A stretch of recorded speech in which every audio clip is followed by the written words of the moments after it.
3. Annadatta.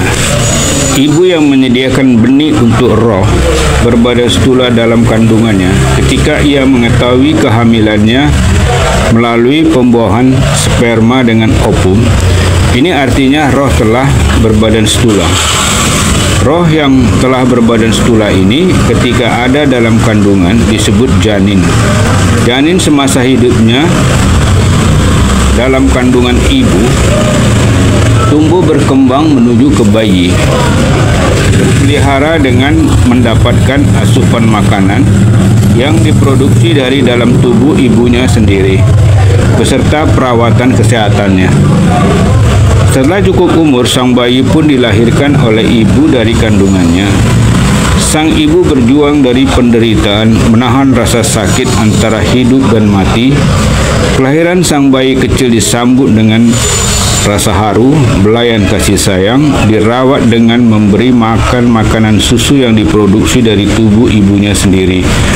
Perlahan-lahan diajarkan makan makanan tambahan dengan menyuapkan hingga ia terbiasa dapat makan sendiri, menjaga kesehatan dan merawat seluruh organ tubuh sang anak, membersihkan, memandikan, memakaikan, dan menggantikan pakaian, pengobatan dengan rujuk ke dokter beserta ramuan.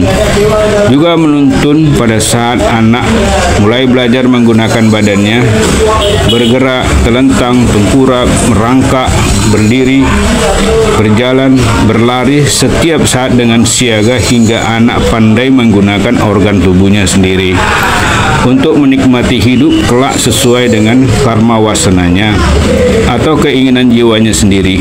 Tidak sedikit penderitaan ibu ketika mengurus anak, banyak waktu istirahat dan kesenangan terganggu, terabaikan. Dengan tidak mempedulikan itu semua, ibu tetap saja mengasuh. Kadangkala ibu juga menjadi ayah, yaitu mencari nafkah untuk anak. Ayah yang menyediakan benih roh juga menyambut sang bayi dengan perasaan gembira. Apabila lahir seorang anak laki-laki, sang ayah menyambut dengan berkata, telah lahir pewaris ayahnya di rumah ayahnya.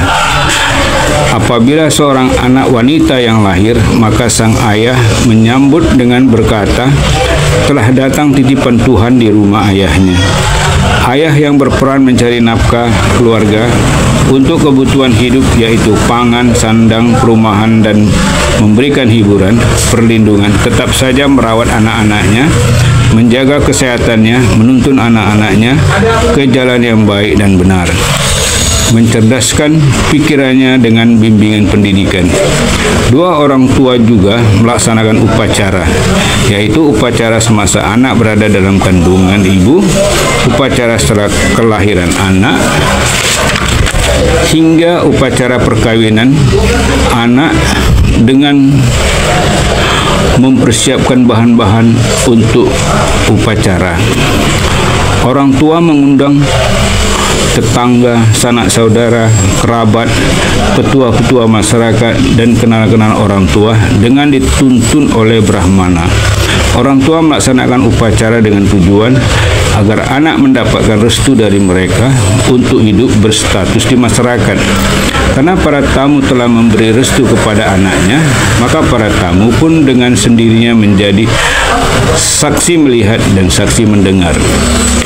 Oleh karena para tamu telah memberi restu dan menjadi saksi melihat dan mendengar, maka para tamu dengan kesadaran sendirinya menyebabkan mereka menjadi teman bermain, teman kerja, teman curhat, pembimbing, penolong, pembela, pengawal, dan lain yang sejenisnya kepada anak yang telah diberi restu oleh mereka apabila anaknya berada di masyarakat atau di tempat umum. Sebagai belas jasa orang tua kepada tamu yang telah memberi restu itu dan akan menjadi teman,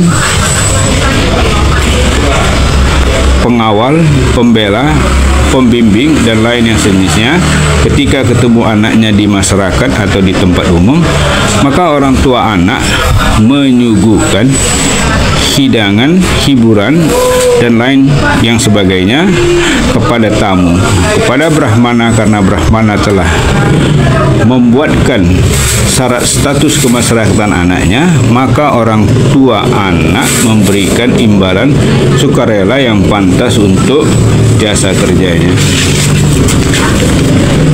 Kesemua ini dilakukan oleh orang tua dengan biaya hasil kerja orang tua anaknya sendiri.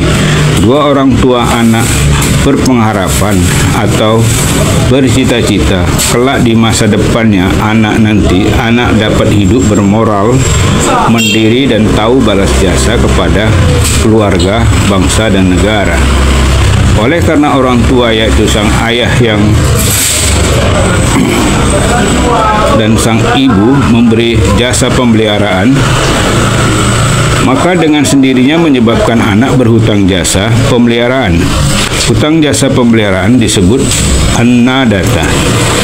Jadi setiap anak dari bangsa yang telah hidup berbudaya di dunia ini menerima 3 jasa dari orang tua mereka.